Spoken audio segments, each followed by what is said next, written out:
এত কষ্ট আমার ট্রেন জার্নি লাইফে আমি কখনো করিনি। এতটা কষ্ট আমি ভোগ করছি। সোমবারের দিন সকাল 7টায় গাড়িতে উঠছি, আর রাত্রে একদম 2টা, সারাদিন গেছে। আর রাত্রে 2টার দিকে এসে আমি স্টেশনে নামছি। আমার শুধু জীবনটা টানে নিয়ে আমি বাড়ি এসেছি, এতটা কষ্ট হয়েছে। তো আমি সকালে যখন বের হয়েছিলাম তখন এত সুন্দর ওয়েদার ছিল। ওই পাশে ভারতের বর্ডার, ইন্ডিয়ার বর্ডার, কাঁটা তার দিয়ে দেখা যাচ্ছে, যে আবসা আবসা দেখা যাচ্ছে একটু একটু করে। আর এই পাশে স্টেশন, এই পাশে বাংলাদেশ, ওই পাশে ভারত বর্ডার। এই যে কাঁটা তারের বেড়াগুলো দেখা যাচ্ছে।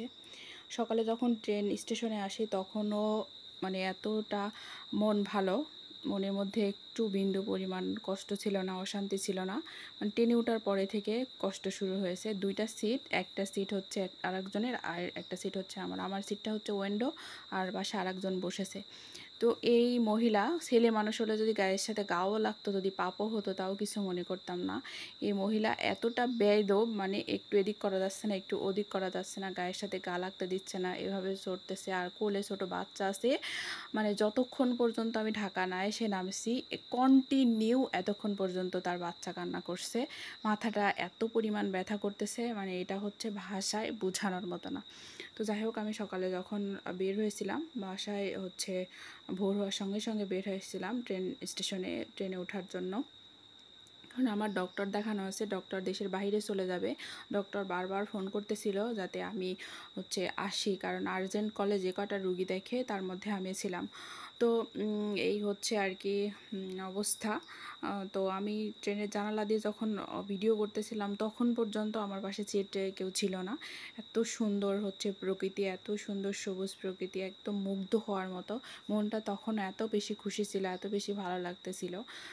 একা একা জার্নি, আমি প্রায় সময় একা জার্নি করি, কারণ বর আসতে পারে না, ওর কাজ থাকে।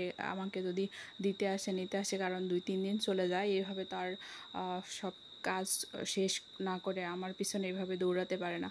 তো আমি একা একা জার্নি করতে অভ্যস্ত, সেদিন একাই বের হয়েছি। গত এই সোমবার, আজকে বুধবার, মাঝখানে মঙ্গলবার একদিন চলে গেছে। তো শরীর এতটা বেশি অসুস্থ ছিল, জার্নি করে এসে রাত্রিতে একটু সময় বিছানাতে ঘুমাইছি, তারপরে ভোরবেলা উঠে আবার রাজশাহীতে রওনা দিছি। রাজশাহীতে গিয়ে সারাটা দিন থেকে আবার রাত্রি 12টার দিকে বাসায় এসেছি। আমার শরীরে আর কুলাচ্ছে না, আমি এতটা বেশি উইক হয়ে গেছি। তো এই যে ভিডিওটা তখন আমি চট্টগ্রামের মধ্যে। তারপরে স্টেশনে এসে 5 ঘন্টা বসে থাকছি। রাজশাহীর ট্রেন অ্যাক্সিডেন্ট হয়েছিল, পদ্মা ট্রেন যেটা পঞ্চগড় যায়।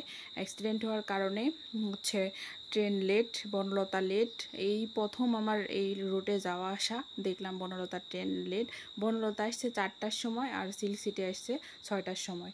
তো এইভাবে আর কি ট্রেন জার্নি। যখনও কেউ আসেনি, এটা সিল্ক সিটি ট্রেনের, যখন এসে আমি বসছি তখন আমার চেহারার এরকম অবস্থা, চোখ টোক লাল হয়ে গেছে, মাথায় এত পরিমাণ ব্যথা করতেছিল। আমার ইচ্ছা করতেছিল না যে আমি ট্রেনের সিটে বসে যাই। তারপরে এমন একটা সিট, সিল্ক সিটি ট্রেনের ট বগিতে একদম লাস্টের যে সিটটা, সেই সিটটা কাটার না আছে, ফ্যানের বাতাস এত গরম, সব মেলায় মনে হচ্ছে যে আমি এক্ষণ মারা যাব, এরকম পরিস্থিতি। তারপরেও কষ্ট করে কিছুক্ষণ বসে, কিছুক্ষণ দাঁড়ায়, তারপরে কিছুক্ষণ বাইরে এসে দরজার সামনে দাঁড়াইছি, এরকম করে রাত্রে 2টার সময় এসে চাটমোহরে নামছি। এত খারাপ জার্নির পরেও, এত কিছুর পরেও, তারপরেও ভিডিও এডিট করে আজকে ভিডিওটা ছাড়তেছি। তো সবাই ভালো থাকবে, আল্লাহ হাফেজ।